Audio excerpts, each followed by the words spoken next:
You're listening to episode number 16 of the Secondary Science Simplified podcast. Hey, and happy April! Over the next few weeks, I'm doing a series of episodes based on your requests on my Instagram. None of these topics are related to each other or anything like that, so there's no theme for the month, but I'm going to be covering all sorts of things that you have personally asked to hear about. Today's episode was the most requested topic, and it is all about how best to write sub-plans as a secondary science teacher. I'm going to be sharing with you my 5 best strategies with a simple action item for each one that you can take and implement right away to set yourself up for success the next time you end up meeting a substitute teacher. Ready to hear more? Then let's get to it. This is Secondary Science Simplified, a podcast for secondary science teachers who want to engage their students and simplify their lives. I'm Rebecca Joyner from It's Not Rocket Science. As a high school science teacher turned curriculum writer, I'm passionate about helping other science teachers love their jobs, serve their students, and do it all in only 40 hours a week. Are you ready to rock the time you spend in your classroom and actually have a life outside of it? You're in the right place, teacher friend. Let's get to today's episode.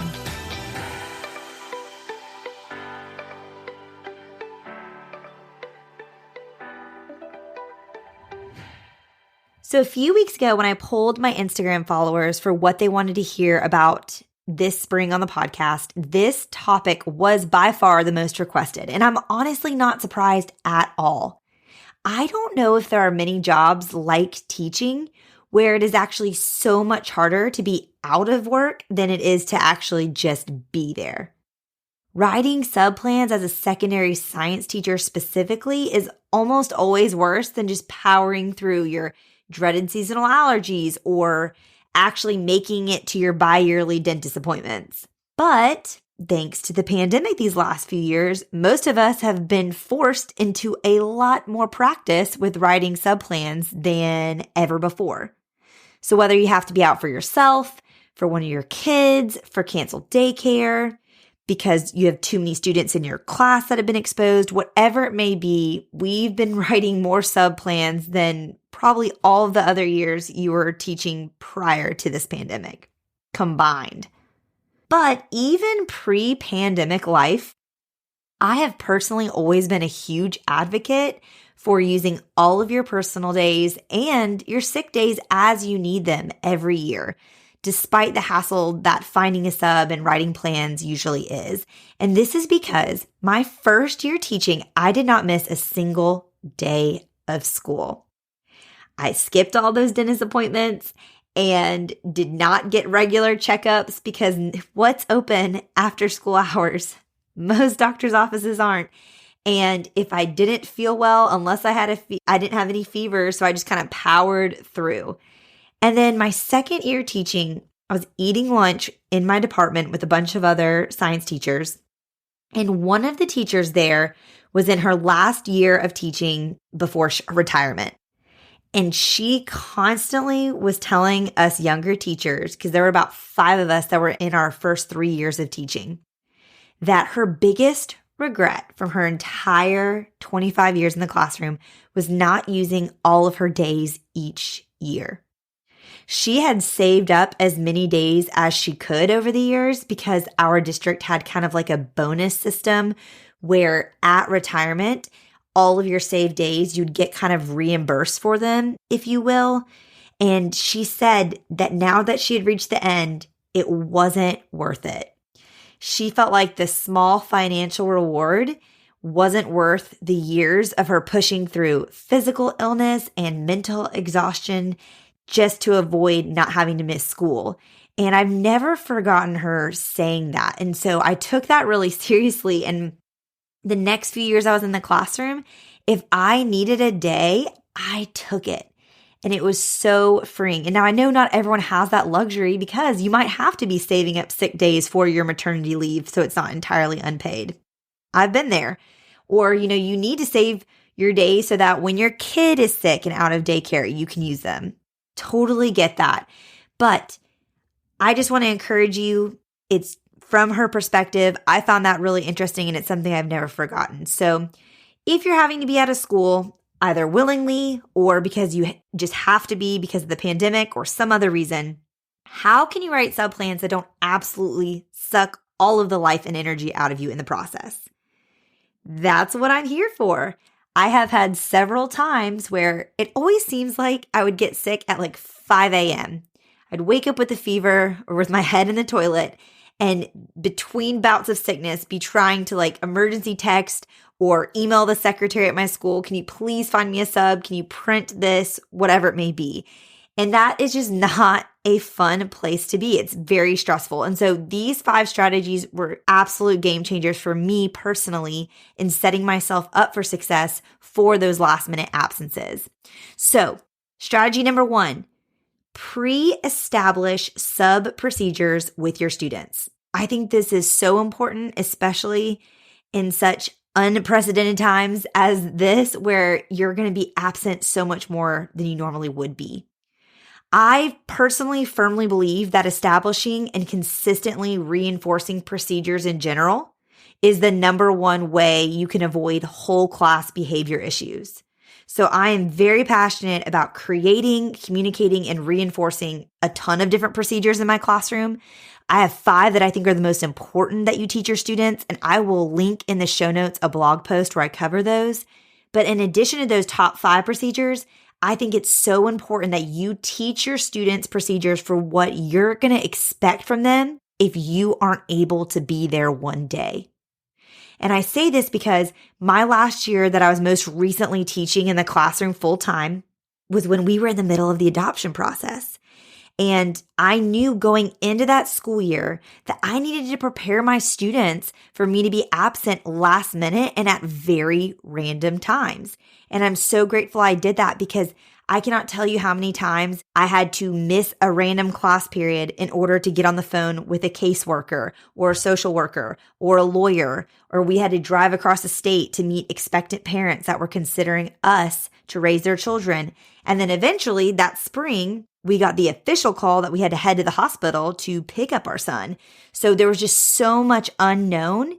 And so preparing my students in advance that, hey, I'm going to be out a lot, that was a game changer, because in years prior, when we'd been walking through our unexplained infertility diagnosis, before we got to that point, we were doing a bunch of tests and trying to figure out what was going on and why we weren't getting pregnant. And I didn't give my students a heads up on that because it felt extremely personal, but I was missing a lot and I just didn't do a good job preparing them. So when we went into the year of our adoption, I knew I wanted my students to be prepared. And here are a few of the expectations and procedures I put into place with them in advance that year that made all of the difference for all of my last minute absences. So I told them, you will never get a free day in Miss Joyner's class. I will always leave you something meaningful to do. I'm not going to leave you busy work by any means, but there's going to be something here for you to do. So I set the expectation that they needed to be prepared to learn even when I wasn't physically in the classroom. Another thing I trained them in is the expectation that if a substitute were to ever leave a negative report in any regard, the class was going to lose all of their board points. So board points are a really effective whole classroom management strategy that I learned from a teacher friend my first year teaching. And that teacher friend is actually going to be a guest on the podcast at the end of this month. So stay tuned for that episode. But essentially, it's a strategy where the whole class has a number on the board, and it can range anywhere from like 0 to 5. But at the start of a unit, it starts as a 5, and the class can lose board points or gain them the entirety of the unit. And then on the day of your test, whatever number of board points they have remaining on the board is the amount that the bonus question on the test is worth. So I always put a bonus question on my test. And so if they had 5 board points on the day of the test, the bonus question was worth 5 points. If they had 3 board points, it was only worth 3. If they had 0, the bonus question became a required question on the test. And now our school did not allow, grades over 100 in the grade book, But it was one of those things where it was like, if you get the bonus question worth 5 points, you could miss 5 points on the test and still get 100. And I always made sure my bonus questions were things that were reasonable. So it wasn't this huge stretch, like no one would be able to answer it. They were very reasonable questions. So students were motivated to be able to do it. But then they were also a whole nother question. Like they didn't want it to be a required question on the test. So I have a whole blog post about this that I'll link in the show notes, but that was a really important factor for me is my students wanted to have board points and they wanted to have a lot of them. And so that was one of the expectations I trained them in and one of the procedures. Like if I get a negative report or if I come back and this classroom is an absolute wreck, every class is losing their board points, period, going down to 0. So that was a really, really simple way to help manage the class when I wasn't physically present. And then another expectation and procedure I taught them was that if they had any late work, I expected them to still submit it in my turn-in bin. So I have a turn-in bin in my classroom where all work is always submitted. They're never giving it to me. They're always placing it in this bin. And I would tell them, if I'm not here, still put it in the bin because especially if I'm out and I'm not personally sick, usually then the next day when I would come back, I would get there early and try to catch up on things. And so I want to get your late work. Again, that might not be something you care about. It may vary from your late work policies, and that's fine. But really consider the things that you really care about and what kind of expectations and procedures can you teach them now that would be really helpful for them to know when you're out. And 2 additional things I really recommend doing in advance to set yourself up for success, especially with those last minute absences that are completely unplanned. First is pick 2 or 3 students in each class that you teach whose names that you could leave with a substitute if your substitute has any questions for where something's located or how you do certain things. I try to choose students who are responsible and honest and also rarely absent. And I would ask these students in advance if they would be willing to help a sub when I was absent and answer any questions. And this was so helpful for my substitutes. I cannot tell you how many substitutes commented on the fact that it relieved a lot of their own anxieties walking into classrooms of 30 students to know okay, I know that I can ask these 3 people questions and I should be getting an honest answer because the teacher told me that. And I was regularly getting thanked for that. So selecting 2 to 3 students to kind of be substitute helpers is a game changer. And it doesn't need to be the number 1 A+ student in your class. It's not about that. It's truly about someone who's responsible and honest and most likely going to be in class every day. And then my second suggestion underneath this overall strategy is make a general substitute guide sheet. So it's a very simple, 1-page PDF.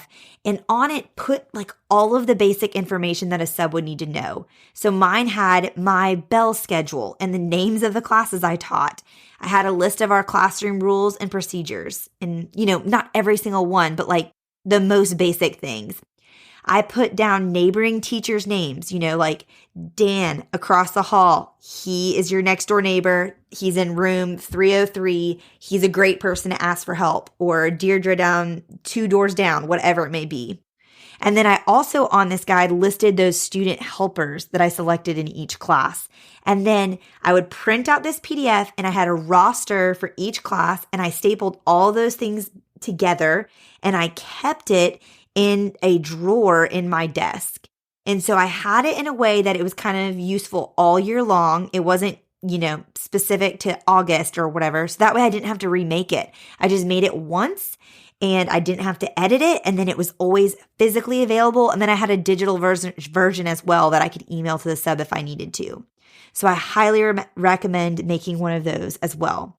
Okay, so your first action tip is, if that was a lot, and I know it was, I'm just so excited to talk to you about this subject. So I have a lot to say. So I'm going to give you one really simple takeaway if that was too much.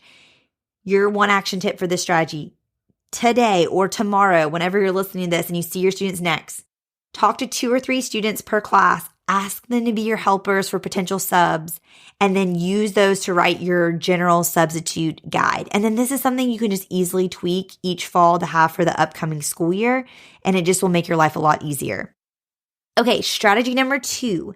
for writing subplans in a way that's going to be painless and make your life way easier down the road is create a shared folder for the entire science department with evergreen subplans. Okay, so let me explain what that means. This was actually a school policy at one of the schools I taught at, and I found it really helpful to have. So as a science department, you create either like a shared Dropbox folder or a shared Google Drive folder. And everyone in the department is going to be in the folder, and admin are as well. And probably like your secretary or someone, in the office is going to be in it as well to have access to it. And then within that shared folder, each teacher should have their own subfolder. And every person in your department is going to include in their individual subfolder their general substitute guide, like I just mentioned. I convinced everyone to upload one of those. And so everyone had a digital version in their own folder that was specific to them. And then a handful of evergreen subplans. And so what I mean by evergreen is that you create a few different lesson plans that could be used any time of year in any of your classes. And this will be so helpful for those days, again, when you're waking up to your alarm only to realize that there's a 98% chance that you probably have strep throat, or for those nights where you were up 17 times with your puking toddler and you just don't have the mental capacity to call a sub, let alone run into school and try to print things out for a sub or anything like that. And so it's so nice just to have this digitally prepared so then you can shoot a text to your teacher friend down the hall or whatever it may be, and they can help you out with this because they have access to all that stuff already. Now, I know this may seem impossible. Like, how are you supposed to come up with evergreen plans that are actually meaningful, not just like random busy work? So if it just seems too crazy because you teach way too many different classes and none of your preps could really, use the same kind of things, then I recommend just coming up with a few plans for each content area you teach. So maybe you have 2 biology any time of the year plans that you could use, or 2 physics any time of the year in physics, you could use one of these 2 plans. That kind of thing. And you can reuse these year after year as well, which is the nice thing. Now, if you want ideas, I've got you. Here are some of my favorite ideas for evergreen plans that, again, aren't just like busy work. Your students are going to get something out of it and it's going to be meaningful. So first is a podcast walk and talk. So I mentioned this in a previous episode on the podcast. I believe it was episode 5. But have your students listen to a science podcast while they're walking around the track outside. And this is a great way to, 1, keep your classroom clean while you're out of it and your absence, that when you return, it's just as nice as when you left it. And 2, just kind of get the kids like out of their seats and get them some fresh air. So have them go outside, listen and walk, and then write a reflection. And again, you can hear more about how I do this and how I have students write reflections in episode 5 of the podcast, which I'll link in the show notes. Okay, another idea for an evergreen subplan is Turner's Graph of the Week. I truly don't believe students can ever have enough or too much practice interpreting graphs because it is just a skill required in every science course they're ever going to take, every standardized test they're going to sit through, and really every article they're going to read on social media. They need to be able to evaluate data for legitimacy, and Turner's Graph of the Week is a great way to do that. It's a free website. I will link it in the show notes, and it's a great thing you can have students use and analyze and answer questions about in an evergreen way. It would be good any time of year in any class. And then last but not least is any sort of scientific reading. I don't think our students can ever have too much practice with scientific literacy and strengthening that skill. So have them read some sort of scientific article and write a reflection on it. And in the show notes, I will link 2 sites that I like pulling articles from. You can use Science News for students for current events.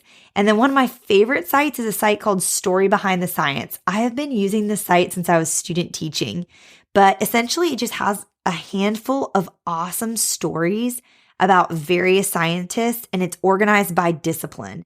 So it's really nice if you want to pull some lesson plans for your specific preps that you have. And I just love Story Behind the Science, and there's questions already embedded in there as well. And then the best part about this folder is that everyone in your department has access to it. So again, anyone could quickly prep subplans for you if you have a last minute absence, and it makes it easy for them to do it because they're not having to like go to your room and find, this binder and then scan something and make a copy or whatever. They just are opening a folder and printing something from it. So my action tip for you with this is to talk to your department chair or your admin today about making this like a department-wide or school-wide thing. It takes very little effort on the front end and it has such immense benefit on the back end. Okay, I know I've been extremely verbose with those first two strategies, so I promise the remaining three are much, much quicker. So hang in there with me. Okay, my third strategy is don't assign anything that requires a lot of grading. You all know as well as I do, like it's just exhausting to be absent and then you come back and there's just stacks of papers on your desk that you have to grade. And so I just really recommend as you're considering your sub plans for your different classes, just try not to assign anything that's going to require you to grade a lot when you return. That's the last thing you need to be doing, whether this was a prearranged absence for, a trip you're taking or an appointment or a not prearranged absence because of sickness or whatever it may be. You just don't want to have to return to hours of grading to catch up on. So whatever you assign, if you assign something, just check it for completion and let it just be something that you can give them a check like, thank you for doing this. You can discuss it. You can go over it in the class the next day and then you can just move on. I want to give you the permission just to relieve yourself of the burden of having to check every little thing when you return. Your students will survive and you will too. And if you're training them in those expectations you have for when you're gone, they will put in some effort for you when you're not there. Okay, so my action tip for you for this one is to take a deep breath and let go of the feeling that you have to grade everything in order for your students to actually try and work hard for you. You don't. In fact, I beg you to stop grading everything. And if you need some specific suggestions for how to do that, check out episode 3 of this podcast, which is all about that. Okay, strategy number 4 is to avoid tech as much as possible. I know we are very tech savvy nowadays, thanks to having a ton of practice these last few years, virtual, in-person, hybrid, whatever. But I still feel like when I'm thinking of sub plans, I think we often just quickly go to our favorite science documentary or movie or, website simulation, whatever. And while I also have a few of those that I love and they are great if you're going to be absent, I just can't tell you how many times I've returned from an absence only to find out that the substitute just couldn't figure out how to access the video or project it, or they couldn't get the sound to work or whatever it may be. Or, oh goodness, the potential Wi-Fi issues if you're trying to stream something, which we all know just always happen at the absolute worst times. And then your students just basically sat there the entire time you were gone because the sub couldn't figure it out. And maybe you have much more advanced subs than I've had in my experience, but oftentimes our subs were like a list of parents at the school that were willing to come in. And so they just may not have been the most familiar with all of the tech and being able to troubleshoot it. And it's just a really big bummer when you've been sick, especially if it's more than one day and you return after a few days absent and you find out like your students have done absolutely nothing but wreck your classroom the entire time you're gone. That's just a bummer. So if you can, I just recommend eliminating as many potential tech issues as possible. And again, this is especially important, I feel like, if you're at a small school, like I was most recently, where 90% of your subs are parents of students at the school. And again, this is nothing against them, but they just aren't trained in secondary science and they may not have daily access to computers and projectors and all of that. And so it'll just make your life easier. And again, if you have that assigned student helper or a few students on your general substitute guide that are helpers, that can help because oftentimes they can kind of figure out, oh, you just need to like plug this in here and the sound will work. But it isn't necessarily foolproof. So when you can, I really recommend avoiding tech. And now I know the exception here is if you're in a one-to-one school, which so many of us are nowadays, where your students are just daily expected to have technology of their own. They have Wi-Fi, they have headphones, they're ready. Like if you're like, tech isn't a problem where I am, then great, please go for it. But if you ever personally have tech issues, just anticipate your sub will for sure have those and try to avoid if possible. So my action tip for you on this strategy is to come up with at least one evergreen sub-plan that requires absolutely no tech.